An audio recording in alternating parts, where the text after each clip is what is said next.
દેશભરના તમામ રાજ્યમાં હાલ જોરદાર ઠંડીનો ચમકારો છે, જ્યારે જમ્મુ કાશ્મીરના અનેક પહાડી વિસ્તારમાં બરફની સફેદ ચાદર છવાઈ છે.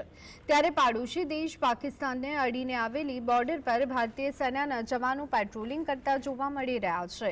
પહાડી પ્રદેશમાં દિવસ દરમિયાન તાપમાન -15 થી -33 ડિગ્રી સુધી પહોંચી ગયું છે. તેમ છતાં ભારતીય સેના દેશની સુરક્ષામાં અડીખમ જોવા મળે છે. જમ્મુ કાશ્મીરમાં પડી રહી છે જોરદાર હિમવર્ષા. ભારે હિમવર્ષા વચ્ચે જવાનોએ કર્યું પેટ્રોલિંગ. દિવસ હોય કે રાત, તડકો હોય કે છાંયડો, ભયંકર વરસાદ હોય કે પછી હિમવર્ષા, ગમે તેવી વિકટ પરિસ્થિતિ હોય, પરંતુ દેશની રક્ષા માટે જવાનો હંમેશા ખડે પગે રહે છે. હાલ નવા વર્ષ 2025નું આગમન થયું છે, ત્યારે સમગ્ર દેશમાં હાડ થીજવતી ઠંડી પડી રહી છે. તો ઉત્તર ભારતના અનેક રાજ્યમાં હિમવર્ષાએ તાંડવ મચાવ્યો છે. જમ્મુ કાશ્મીરના અનેક વિસ્તારમાં હિમવર્ષાને કારણે 1 થી 2 ફૂટનો બરફ પણ જામ્યો છે. લોકો હાલ કુલ્લુ મનાલીમાં હિમવર્ષાની મોજ માણી રહ્યા છે. તો બીજી તરફ ભારતીય જવાનો પૂંછમાં દિવસ રાત પેટ્રોલિંગ કરતા નજરે પડે છે. હજારો ફૂટ ઉપર પેટ્રોલિંગ કરી રહેલા સૈનિકોની હિંમતને દાદ દેવી પડે તેવા દ્રશ્યો હાલ સામે આવ્યા છે.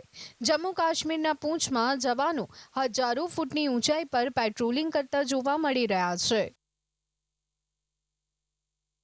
मैं सभी देशवासियों से ये कहना चाहूँगा कि आप आराम से हैप्पी न्यू ईयर बनाएं और हम यहाँ 10,000 की हाइट पर अपनी पूरी सेना के साथ अपने देश सेवा कर रहे हैं और सभी हैप्पी और खुशी से अपना नया साल बनाएं. कोई भी दिक्कत नहीं आएगी. જમ્મુ કાશ્મીરના પૂંછમાં જવાનો હજારો ફૂટની ઊંચાઈએ પેટ્રોલિંગ કરી રહ્યા છે. ભારે હિમવર્ષા વચ્ચે આ કામગીરી કરવી ઘણી કઠિન હોય છે. પગ આખા ખૂંપી જાય તેટલો બરફ છે, તે વચ્ચે રહી અને તેઓ દુશ્મનો પર બાજ નજર રાખી રહ્યા છે.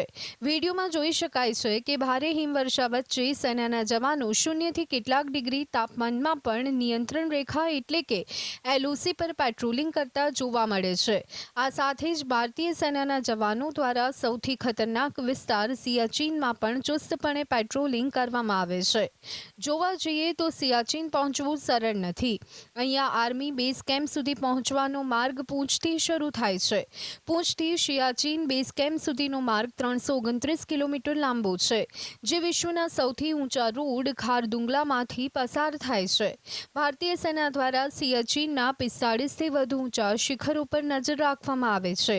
અહીં ઓક્સિજનની ભારે અછત છે, તેમ છતાં બરફીલા અને જીવલેણ સ્થિતિમાં સેના અહીં સતર્ક રહે છે. ભારતીય સેના હંમેશા મુશ્કેલ પરિસ્થિતિઓને પાર કરવા માટે જાણીતી છે. પોતાની અદમ્ય હિંમત અને બહાદુરીથી તેમણે ભારતની સરહદને અભેદ્ય બનાવી દીધી છે.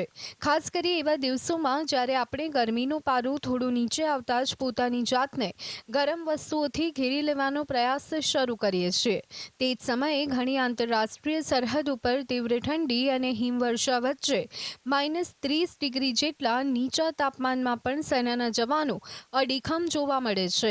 અહેવાલો અનુસાર જમ્મુ કાશ્મીરમાં સેનાની 60%થી વધુ ચોકીઓ અતિ સંવેદનશીલ અને પહાડી વિસ્તારમાં સ્થાપિત છે. Bureau report GSTV.